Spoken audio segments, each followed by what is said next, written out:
Hai, Assalamualaikum warahmatullahi taala wabarakatuh.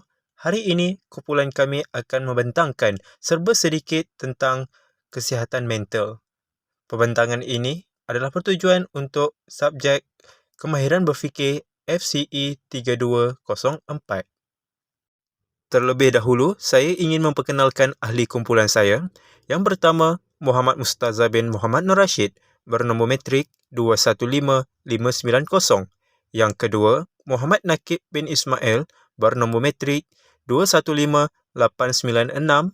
Yang ketiga, Nazrul Haziq bin Syahrul Nizam, bernombor matrik 215979. Dan yang keempat, Muhammad Adib bin Sobri, 217272.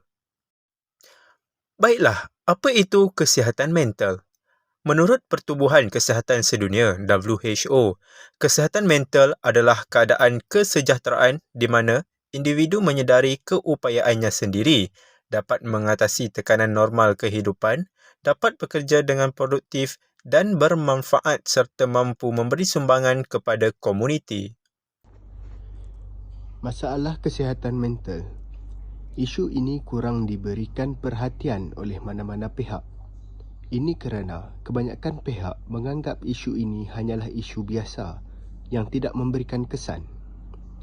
Stigma masyarakat menganggap orang yang mengalami masalah mental adalah orang gila. Hal ini disebabkan oleh pemikiran atau ideologi ini telah dipasak di dalam fikiran masyarakat sejak kecil lagi.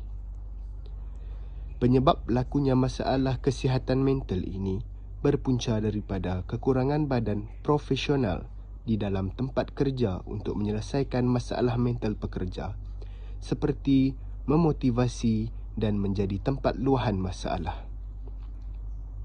Tanpa badan profesional untuk mengurus perkara tersebut menyebabkan pekerja menjadi tertekan dan mudah menampak masalah mental akibat menyimpan perasaan yang sepatutnya diluahkan.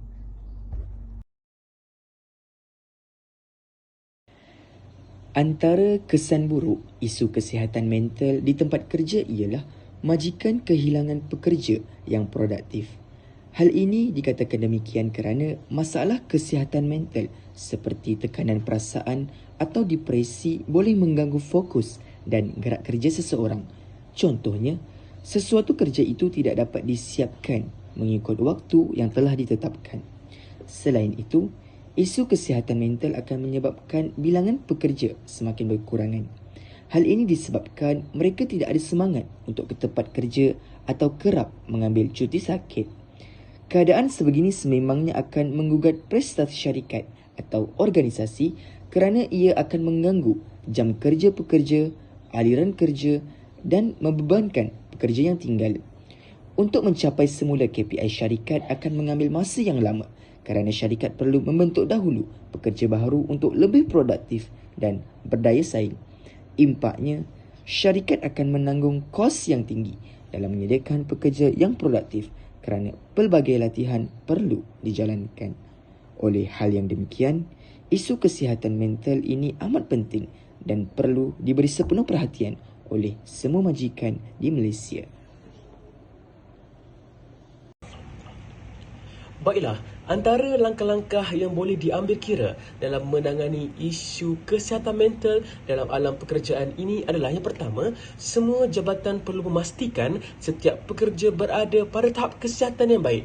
Contohnya seperti dalam pekerjaan, kita terdapat banyak jabatan, contohnya seperti sumber manusia, quality check QC, logistik, operator pengeluaran. Jadinya, leader ataupun ketua bagi setiap jabatan-jabatan ini seharusnya memainkan peranan ataupun langkah awal dalam melihat situasi ini. Contohnya seperti kita melihat pekerja kita ada yang macam mood down, stres, tidak berada dalam prestasi yang terbaik. Jadi kita panggil mereka dan kita tanya mereka apakah masalah yang mereka hadapi. Baiklah, langkah yang kedua pula adalah menggalakkan amalan kesihatan yang baik. Contohnya program hari keluarga, buat makan malam, dinner kan.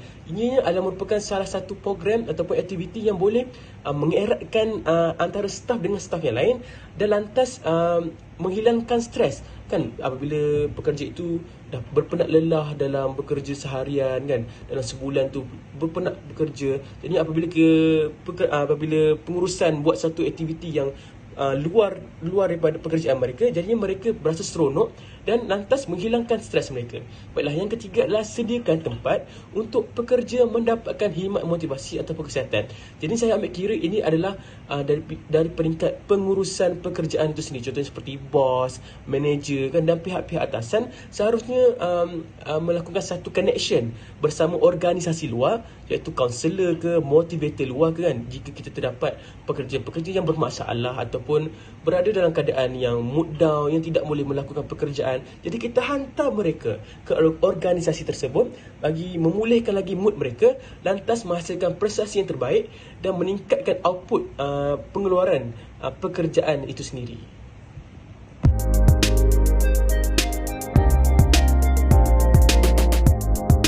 Sekian sahaja video kami pada kali ini. Sekian, terima kasih.